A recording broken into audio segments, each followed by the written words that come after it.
जब एक आदत हमें किसी चीज़ की फ्री के लिए पड़ जाती है तो वो आदतों को फिर हम कंटिन्यू करने के लिए उसके मूल्य को हम चुकाने के लिए तैयार हो जाते हैं।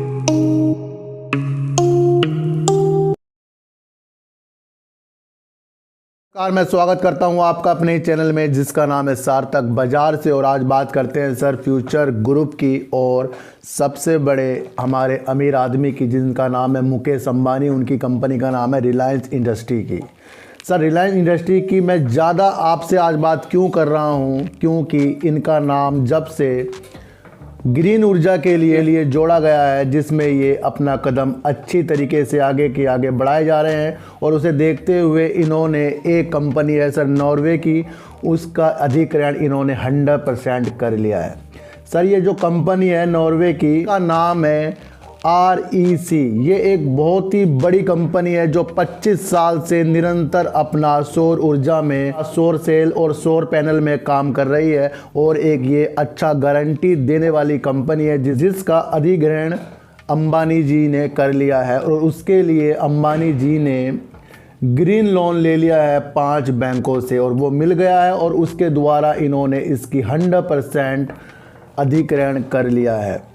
जो इन्होंने अधिग्रहण किया है सर, ये चाइना नेशनल ब्लू स्टार से ग्रुप से इन्होंने इसका अधिग्रहण प्राप्त किया है। और अब ये तहलका मचाने के लिए तैयार हो गए हैं।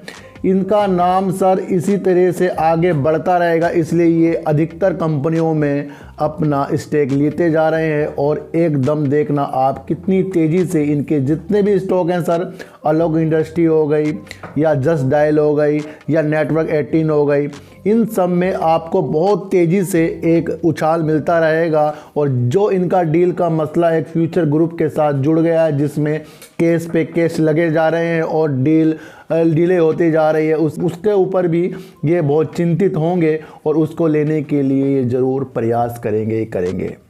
सर मैं आपको एक चीज़ और बता दूं, 2 इनके प्लांट नॉर्वे में है और एक सिंगापुर में है। अब जब ये तेज़ी के साथ इसमें सोलर पैनल अपने बनाएंगे और इसे मार्केट में ये कम रेटों में देंगे और गारंटी के साथ देंगे, तो कहीं ना कहीं रिलायंस के शेयर भी आपको ऊपर जाते हुए नज़र आएंगे। क्योंकि रिलायंस ने पहले ही हर चीज़ों में धूम मचा रखी है। जैसे जियो जब शुरू में आया था सर, आपको पता ही है कि कितनी चीज़ें उन्होंने फ्री में दे दी थी और उसके वजह से सबके जुमा पर जियो और सबके मोबाइल पर जियो के सिम चल गए थे सर। जब एक आदत हमें किसी चीज़ की फ्री के लिए पड़ जाती है तो वो आदतों को फिर हम कंटिन्यू करने के लिए और उसके मूल्य को हम चुकाने के लिए तैयार हो जाते हैं, क्योंकि हमें उसकी हैबिट लग जाती है। तो मैं आपको कहने वाला हूं सर, अब ये कुछ ऐसा ही जादू सोलर पैनल में भी देंगे और उसका फ़ायदा इंडिया में नहीं बाकी विदेशों में भी इसका फ़ायदा होने वाला है। और सारी चीज़ों को देखकर जिस तरह से अब इंडिया रिन्यूएबल एनर्जी के पीछे पड़ गया है और हमारे प्रधानमंत्री जी ने भी कहा है कि हम इसको बहुत अच्छा एक देश बना देंगे जिसमें पोल्यूशन का नाम ना हो और बिजली हमें सूर्य और विंड टर्बाइन से मिलेगी।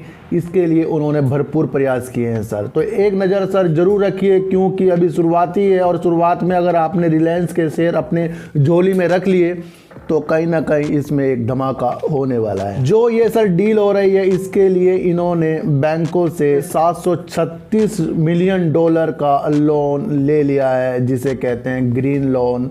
और उसके लिए इन्होंने तय सीमा के दौरान उसको वापस लौटाने की जो नियम बनाए हैं, उसके लिए भी इन्होंने उस पर काम करना शुरू कर दिया है। मैं आपको बहुत ही गंभीरता से ये चीज़ बताने वाला हूँ, क्योंकि जितने भी अब जो शेयर चलेंगे सर, इस टाइप के शेयर चलेंगे जो ग्रीन एनर्जी से वास्ता रखती होगी। तो बात करते हैं सर फ्यूचर ग्रुप की। और फ्यूचर ग्रुप में आया एक नया मोड़, क्योंकि सुप्रीम कोर्ट के न्यायाधीश NV रमन जी ने सुनवाई को स्थगित कर दिया है, क्योंकि जॉन और फ्यूचर ग्रुप के विभिन्न मामले कोर्ट में चल रहे हैं, जिसकी आज सुनवाई होनी थी, जिसको सुप्रीम कोर्ट के मुख्य न्यायाधीश NV रमन जी ने आज स्थगित कर दी है। उनका कहना है कि हमारी न्यायाधीशों की जो आपस में बात होती है, उससे पहले दोनों पक्षों का जो लिखित एक प्रणाली होती है उसको उन्होंने सुनाने में देने में देरी कर दी है, और जिसकी वजह से हमने आज की सुनवाई को स्थगित कर दिया है। कहीं ना कहीं एक ये निगेटिव न्यूज़ सर हो सकती है, क्योंकि इसकी वजह से ही सारी डील में एक आपको विराम सा लगता हुआ नजर बढ़ाएगा और कहीं ना कहीं हमारे जो शेयर हमारे पास है उसको भी हमें थोड़ा निगेटिव की तरह हमें दिखाया जा रहा है। लेकिन फिर भी आपको इसके अंदर संभावना अच्छी रखनी पड़ेगी। ये एक छोटी सी अपडेट थी जो देना आपके लिए एक उचित समझा मैंने, क्योंकि जो भी हमारे पास शेयर होते हैं सर, उसकी छोटी मोटी चीज़ से ही हमारे शेयरों की उतार और चढ़ाव की एक चीज़ बन जाती है।